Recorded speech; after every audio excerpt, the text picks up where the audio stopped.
With the cooler weather comes cuffing season and the start of new relationships. Relationship expert Love McPherson is here to share some advice. Love joins us now to share the do's and don'ts when in a relationship and answer some of your questions. Thank you so much for being here. I'm always excited to be here. Love that you're here. All right, we're going to jump right into it because our first question comes to us from the podcast, Give It To Me Straight. My husband and I are 32 and 33. We've been married for 4 years, and a little over a year ago had our first baby, Ella. I know his last relationship was pretty serious, but one of them cheated on the other and they broke up. That's about all I know. When I gave birth to our baby, we hadn't talked much about names, and my husband said, "How about Ella?" I thought That's it was his ex-girlfriend's name. 100%. We went to lunch with his family and overheard him and his brother's conversation about the one that got away and his ex-girlfriend whose name was Ella. I hate drama and acted as if I heard nothing. Oh, no. Time to change the baby's name. Yeah, what do you do? Straight to the courthouse. Yeah. Well, you know what? When I see something like this, I actually go for the deeper issues and not just the surface, because that's just symptoms of something deeper.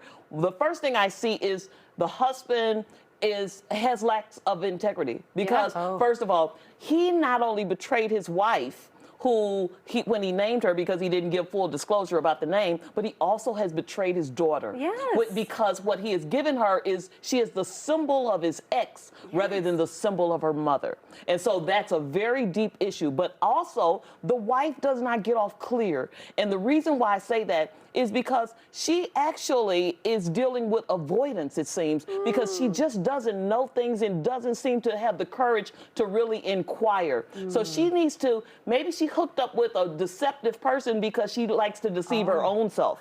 Yeah, wow. so what she needs to do is take time to really self-assess and to see, hey, am I okay with my child being named after my ex? Tell herself the truth. And if she cannot live with that, she needs to change the name and possibly hers too. Okay, Love, if somebody doesn't have integrity, is that something that's fixable? It is if you want to fix it. You will never fix it for them, and you cannot nag them enough to fix it, sex them enough to fix it, or any of those things. They have to make a change, and that has to be a personal decision. Got it. That's crazy. All right, let's check out our next inquiry. I really want to know, how do I date as a single mom? I've been out of a relationship and have not been on one date in over 6 years. So what do I do? My son is really protective over me. Everywhere I go, he goes with me. So please help. I'm ready to start dating again. Yeah, you know, it's not easy dating as a single person. And that's because, you know, our brains are always trying to tell us, you know, scan for danger. So we're always protecting ourselves, like, is this person, you know who this person is. But when you add children to the dynamics, it's an added layer of protection that you do.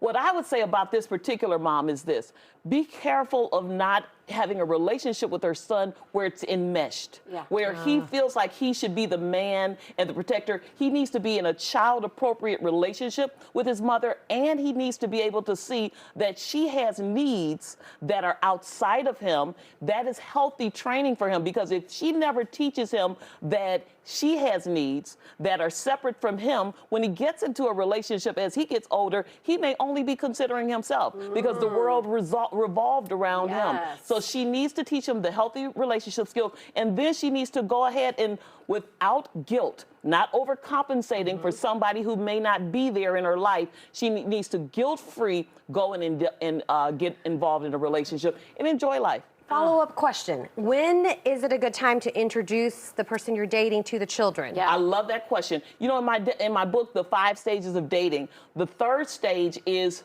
dating exclusively. I do not recommend it before that time, when you both know where this is going. And the reason is because you don't want your child to be attached to somebody and then have to go through abandonment issues. Because a lot of times when a person will break up with the mate, they will break up with the child as well. Yeah, and I imagine it's even harder depending on the age of the child. Absolutely, absolutely. That's a tough one. All right, our next one, what men bring to the table. Describe at length God-given intangibles that a good man provides as a husband for a woman that she can't get on her own outside of marriage?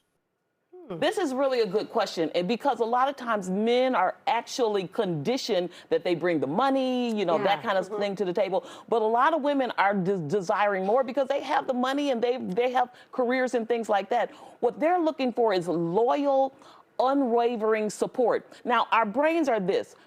Like I said, they're scanning for danger all the time, and they're looking for threats.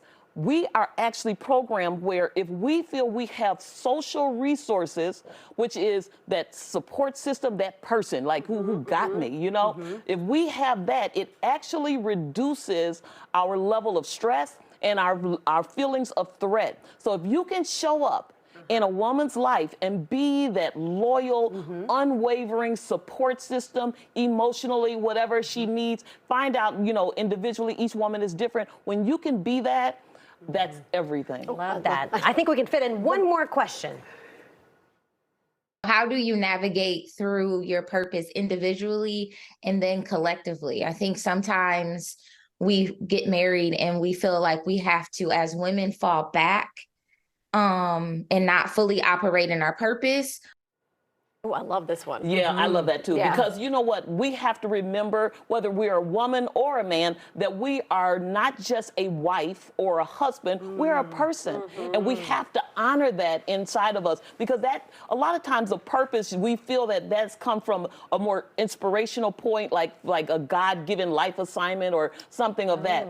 When we honor that and honor it in each other, it should be part of the marriage vision, the long-range goals. That should be part of the legacy that we're leaving behind. Both people should be a part of that vision. They should be both working towards that vision, long-range, and each individual assignment and the marriage assignment, the marriage vision, the individual vision, the purpose of this marriage, what you expect to leave behind when you go, all of that should be incorporated. And you got to do it right when you get Love married, it. because if you add kids to the mix, it's another layer. So And you got to do it. you know, I've been married 40 years. I had children, and my children, we would say this before they went to school: we are blessed to be a blessing. Oh, I love that. Love, fantastic. Hey, check out our website, lovemcpherson.com, and on social media too. Send questions. We got lots more questions for Love as well. Thank you so much. Oh, it's always a pleasure.